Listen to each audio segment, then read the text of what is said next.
भगवान महावीर आने वाले कुछ दिनों में ही, आने वाले कुछ समय में ही भगवान महावीर कहाँ जाएंगे? कहाँ जाएंगे? आने वाले कुछ दिनों में भगवान महावीर कहाँ जाएंगे? मोक्ष में जाएंगे। भगवान महावीर आने वाले कुछ दिनों में मोक्ष में जाएंगे। इसका मतलब ये है कि अभी एक भगवान महावीर आपके पास में विद्यमान, भगवान महावीर तो मोक्ष में चले गए हैं, किंतु आने वाले कुछ दिनों के बाद, आने वाले कुछ दिनों के बाद हम अंतिम दिन पे भगवान महावीर का बड़ी धूमधाम से निर्माण महोत्सव बनाएंगे। जो निर्माण महोत्सव कभी कुंडलपुर में, कभी कुंडलपुर के अंदर जब भगवान का जन्म हुआ था तो धर्मेंद्र ने पांडु सेना पर 1000 कलशों से जिनेंद्र देव होने वाले उस तीर्थंकर बालक का अभिषेक किया था। उसके बाद पावापुरी में जब भगवान महावीर का जीव योग निरोग लेकर बैठ गया तो धर्मेंद्र के सहित पूरे विश्व ने भगवान महावीर का निर्माण महोत्सव मनाया था। ऐसे भगवान महावीर का वो शासन, ऐसे वो भगवान महावीर का वीतराग धर्म हम सबको भगवान बनने के लिए मिला है। भगवान महावीर ने जन्म लिया, मुनि बने, घोर साधना की और वीतराग पद को प्राप्त किया। सौभाग्यशाली है हम सब जो हमको भगवान महावीर का कुल मिला है। पुण्यशाली है हम सब लोग जो हमें तीर्थंकरों का कुल मिला है, और पुण्यशाली है जो हमें मुनियों का समागम मिला है। इस पंचम काल में, इस पंचम काल में लोग कहते हैं तीर्थंकर नहीं होते हैं, सत्य बातें हैं। इस पंचम काल में कोई केवली नहीं होते, ये बात भी ठीक है, और पंचम काल में कोई शुद्ध केवली भी नहीं होते, ये बात भी सत्य है। जो कि जहाँ तीर्थंकर होते हैं वहाँ पर कोई मिथ्या मत नहीं होता है, जहाँ पर केवली होते हैं वहाँ पर कोई विपरीत मान्यताएं नहीं होती है, और जहाँ पर निर्गत शुद्ध केवली होते हैं वहाँ पर कोई विरोधी नहीं होता है। और हम कैसे पापी हैं, ना तीर्थंकर मिले, ना केवली मिले, और ना ही शुद्ध केवली मिले, और ना ही हमें बने परे ज्ञानी मुनिराज मिले जो हमारे मन की बात जान ले। यहाँ तक कि हमें अवधि ज्ञानी मुनिराज भी नहीं मिले। कितने दुर्भाग्यशाली हैं। तीर्थंकरों के कुल में पैदा तो हो गए, केवलियों के कुल में पैदा तो हो गए, महामुनिराज तीर्थंकर के वंशज तो हो गए, किंतु हमें ये कोई नहीं मिला। किंतु इस पंचम काल में भी इतना तो पुण्य लेकर आए हैं कि हमें मुनियों का समागम तो मिल जाता है। जिस मुनि मुद्रा को धारण कर कर मोक्ष प्राप्त किया जाता है, जिस मुनि मुद्रा धारण कर कर तीर्थंकर बना जाता है, और जिस निर्गत मुद्रा को धारण कर कर केवल ज्ञान की प्राप्ति की जाती है, ऐसे पंचम काल में भी हमें निर्गत मुनियों का समागम मिलता है।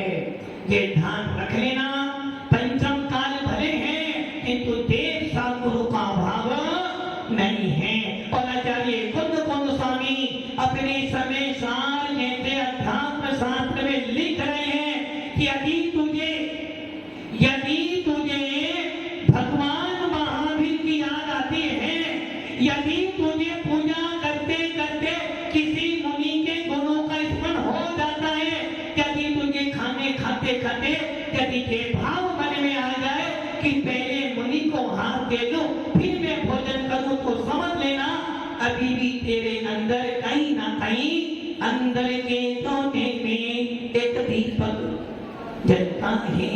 कहीं ना कहीं तेरी भीतर धर्म के प्रति, कहीं ना कहीं तेरी भगवान महावीर के शासन के प्रति कहीं ना कहीं तो श्रद्धा बैठी है, जो तू घर में भी मुनियों को याद करता है और मुनियों के पास जाकर मुनि जैसे बनने की भावना व्यक्त करता है। भव्य आत्माओं, कितना पुण्य लेकर आए हो आप सब लोग जो यहाँ बैठे हैं, जो यहाँ बैठे हैं वो पुण्य लेकर आए हैं, जो आकृति जिन चैतन्यों की पूजा कर रहे हैं, जो वहां बैठे हैं वो भी पुण्य कमा रहे हैं। यदि वो ना होते तो ये महाराज यहाँ पर ना होते। जो वहां बैठे हैं वो पुण्य कमा रहे हैं, और जो यहाँ बैठे हैं वो साथी से पुण्य कमा रहे हैं, और जो दुकान पे नोट गिन रहे हैं वो साथी से पाप कमा रहे हैं। अब आप सोच लो, जो कि लक्ष्मी पुण्य की राशि है, लक्ष्मी उसी को मिलती है जिसके बदले में पुण्य होता है, और पुण्य कमाने का लाभ किसको मिलता है? देव शास्त्र गुरु की भक्ति करने वाले को पुण्य मिलता है। रावण ने नवरात्रे चल रहे हैं और हिंदू परंपराओं के अनुसार अब रामलीलाएं शुरू हो गई है। और दशहरे के दिन क्या होगा? दशहरे के दिन क्या होगा? रावण को जलाया जाएगा। कौन से रावण को? कौन से रावण को? जो लंका का अधिपति था। अरे भैया, वो रावण को जला रहे हो जिस रावण ने सीता का हरण किया था, उस रावण को जला रहे हो जिस रावण ने मायाजाली कर सीता का हरण किया था, उस रावण को जला रहे हो जिस रावण ने बहुरूपिणी विद्या सीखी थी, उस रावण को जला रहे हो जिस रावण ने लक्ष्मण को मारने के लिए अमोघ शक्ति छोड़ी थी, उस रावण को जला रहे हो जिस रावण ने सीता का हरण किया था। किंतु अपने अंदर की आत्मा में झांक, अपने अंदर की आत्मा को दे, तो जैन शासन भगवान महावीर का शासन कहता है वो रावण था जिस रावण ने सम्यक दर्शन प्राप्त किया, वो रावण था जिस रावण ने आकृतिक जिन चैतन्य जो कैलाश पर्वत पे 72 जिन मंदिर बनाए थे उनकी पूजा करने वो रावण था। और वो रावण था जिसने बाली मुनिराज के चरणों में अपना मस्तक धरा था। वो रावण, जो रावण आने वाले समय में तीर्थंकर बनेगा, और वो रावण जिस रावण की दिव्य चेतना से पूरा विश्व प्रभावित होगा, ऐसा वो रावण पूजनीय है।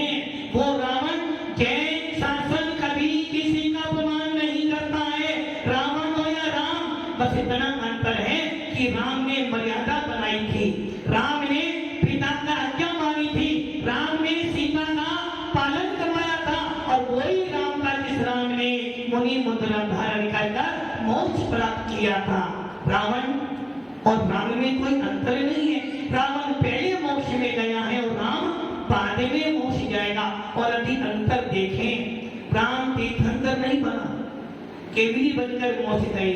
लक्ष्मण तीर्थंकर बनकर मोक्ष में जाएगा और रावण तीर्थंकर बनकर मोक्ष में जाएगा। और सीता को राम के प्रति लगाव था, सीता को राम के प्रति लगाव था, किंतु जब राम केवली बने तो सीता उनकी गंधर्व नहीं बनी, किंतु रावण जो उसको हरकर ले गया था, जब रावण तीर्थंकर बनेगा तो सीता उसकी गंधर्व बनेगी।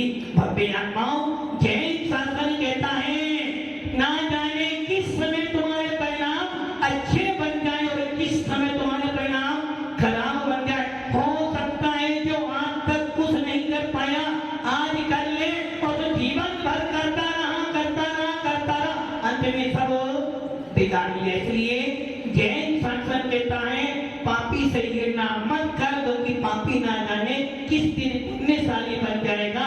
घृणा करनी है तो पापों से करना। भव्य आत्माओं, अंजना ने भक्ति की, अंजना ने भक्ति की तो क्या हो गया, हनुमान जैसे मोक्षगामी पुत्र पैदा हो गए।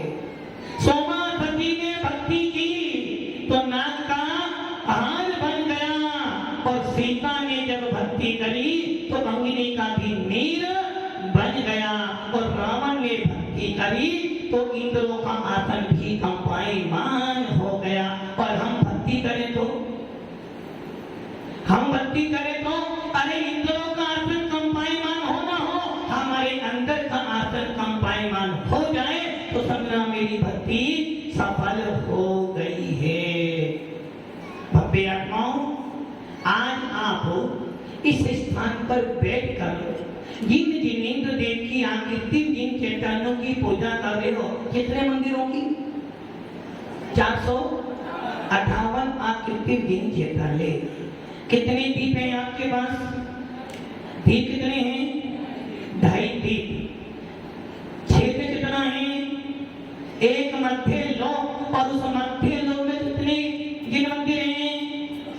मध्य लोक में कुल आकृति चैतन्य 458, जो किसने बनाए थे? किसी इंद्र ने, किसी भगवान ने, किसी मुनियों ने अपने आप बने। ऐसे 458 जिन मंदिर मध्य लोक में हैं, और 2.5 दीप में संतोष जी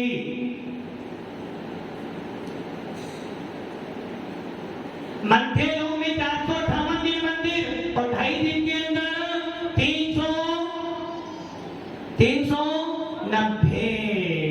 एक मेरू संबंधी 70 है, जिसके अंदर सबसे पहले 5 मेरू हैं। कौन कौन से? सुदर्शन मेरू, विजय मेरू, अचल मेरू, मंगल मेरू और विद्युन्माली मेरू। और 2.5 दीप में ही मेरू होते हैं, 2.5 दीप के बाद मेरू।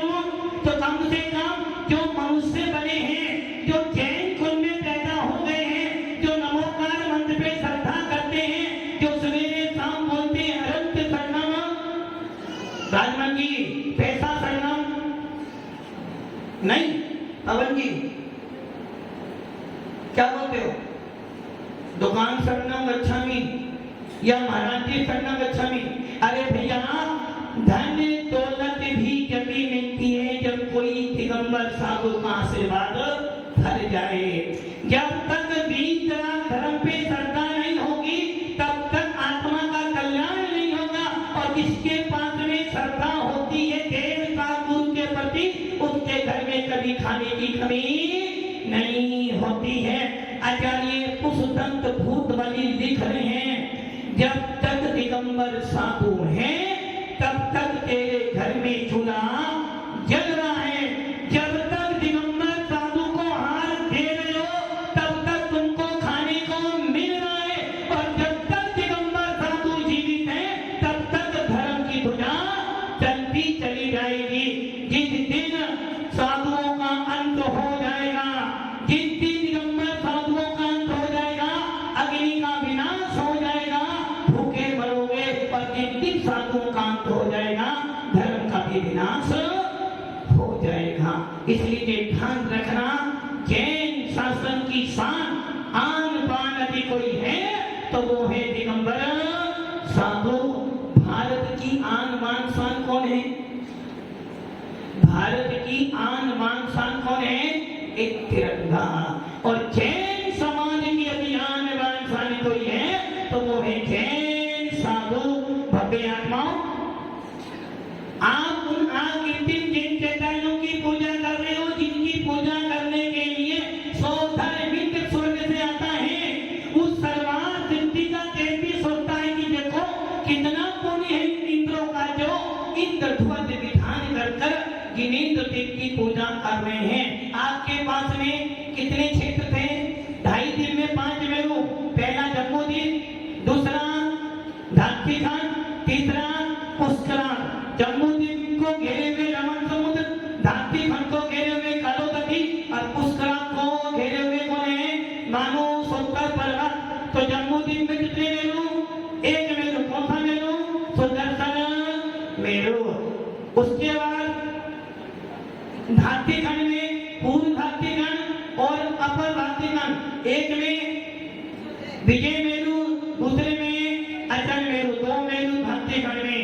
और पुष्कराल में पुष्कराल आगाम मानो सोत्तर पर्वत के कारण आगा पुष्कराल में 2 मेरू। कौन कौन से? उन्हें नहीं पता, 2 ही मेरू, बस 2 ही बेटा। और 2 मेरू कौन से? मंगल मेरू और बेतुलमानी। इस समेरु पर्वत में 16 जिन मंदिर हैं। पहला मंदिर भद्रकाल, नंदनवन, 100 मानव और पांडव। ऐसे ही 5 मेरों में भद्रकाल, नंदनवन, 100 मानव और पांडव। पहला मेरू जम्बूद्वीप का सबसे बड़ा मेरू कितना है? 1 लाख योजन और 40 योजन की चूलिका। बाकी 4 मेरू कितने हैं? 84,000 योजन के। सबकी 1,000 योजन के। ऐसे 16 मंदिर प्रत्येक मेरू में विराजमान है। 16 मंदिर एक मेरू के। उसके बाद 16 बच्छारगिरी। बच्छारगिरी मतलब विदेश क्षेत्र में जब विभाजन किया जाता तो 16 बच्छार पर्वत होते जिनके कारण से नदियों का विभाजन होता है। 16 ये होगा। उसके बाद 32 34 विज्ञान पर्वत होते हैं। 32 विदेश क्षेत्र के, एक भरत क्षेत्र का और एक एरावत, 34 विज्ञान पर्वत। इसके बाद में 6 कुलाकर पर्वत। इसके बाद में जम्बूद्वीप समेत 7 मनी विदेश। कितने हो गए? 1 मेरू संबंधी कितने हो गए? 78 into 5 390। 4 पर्वत मानुसोत्तर के 4 दिन के पहले और इसमाकार 2 धात्रीखंड में और 2 पुष्कराल में कितने हो गए? 398 जिन मंदिर 2.5 दिन में हो गए। अब बचते हैं नंदीश्वर के। नंदीश्वर दिन के कितने? 52 जिन मंदिरों की पूजा। 4 कुंडलगिरी के और 4 रुद्रगिरी के कितने हो गए? 498 जिन मंदिर 458 आगे 3 जिन चेतालों की हम यहाँ बदलाव कर रहे हैं। और इनकी बदला करने वाला सामान्य व्यक्ति नहीं हो सकता है। इंद्र, स्वर्गों के इंद्र आकर पूजा करते हैं। हम कोई इंद्र नहीं है, फिर भी पूजा करने बैठे। इसका मतलब अब आप बताओ, आपको इंद्र बनना या मनुष्य बनना है? उदाहरण की इंद्र बनोगे तो लाभ होंगे। पहला लाभ, कभी बुढ़ापा, हाईवे एकदम साफ नहीं रहेगा, एकदम सुंदर दिखोगे। कभी बुढ़ापा 18 साल के लड़के रहोगे। और दूसरा लाभ, कम से कम अभी कितनी रानी तुम्हारे पास? अभी साधना है कि वहां पे 32 तो मिलेगी। कितनी? छोटे से छोटे देखो 32 तो। और घूमने के लिए विमान, खाने के लिए कुछ नहीं मिलेगा, बस गले में से अमृत रहेगा। बोलो क्या बनना? मनुष्य बनना, देव बनना? देव। बस यही तुम्हारी कमी हो गई। और ये ध्यान रखना, सब में दृष्टि जी कभी देव बनने की इच्छा, क्योंकि देव बनोगे तो भी मनुष्य बनना पड़ेगा। और मनुष्य भव में जो पूजा करता है, सब में दृष्टि जीव ने अभी जिनेंद्र देव की पूजा की है, तो उसका फल क्या मिलना चाहिए? दुखों को कामों को कोई लाभ सोई गमन समाई मनम जिन संपत्ति हो। बड़े भाग से नर तज पाया जिनवानी की शरण मिली। देव साथ गुरु पूजन करने श्रावक गुरु। क्या बनना है? क्या बनना है? श्रावक बनना है। तो श्रावक की 11 प्रतिमा होती है। ये ध्यान रखना बब्बे आत्माओं, विधान करने का पुण्य आपको मिल गया है। बड़ा सौभाग्य मिला है जो आपको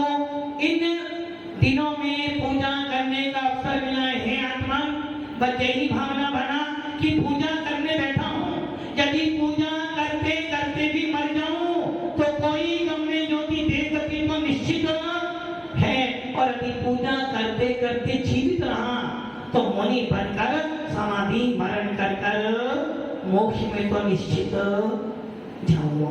भव्य आत्माओं, भगवान की पूजा का फल पूजनीय बनने के लिए है। भगवान की पूजा का फल नर से नारायण बनने का है, और भगवान की पूजा का फल संसार से मोक्ष में जाने के लिए। इसलिए आप सब यहाँ पूजा करने बैठे हो, बस यही भावना बना। सवेरे तो एक ध्यान रखना, जब कोई तुमसे पूछा यहाँ तुम्हारे यहाँ इंद्र विधान हुआ था, हाँ हुआ तो था, किंतु हम नहीं बैठे थे। अरे बैठे तो थे किंतु पूजा नहीं सुनी थी। और जब अगली पर्याय मिलेगी ना, देखते ना मंदिर के बाहर पशु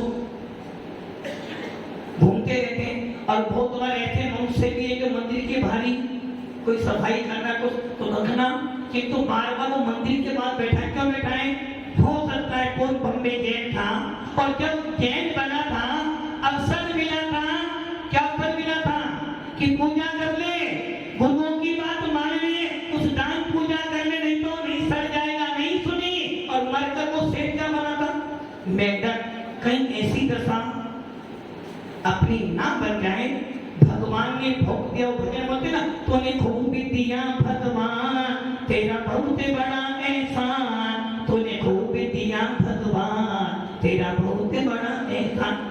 जो मिला है भोग मिला है, उसमें जो तुम्हें मिला है ना, क्यों मिला है? पूर्व में दान दिया था तो मिला है, पूर्व में भावना भाई थी तो मिला है, और यदि आज दान करूँगा तो कल फिर मिलेगा, फिर मनुष्य बनूंगा और मुनि बनकर मोक्ष में। इसलिए अपने भावों को निर्मल करना और अपनी आत्मा में सम्यक दर्शन की प्राप्ति करना। ओम नमः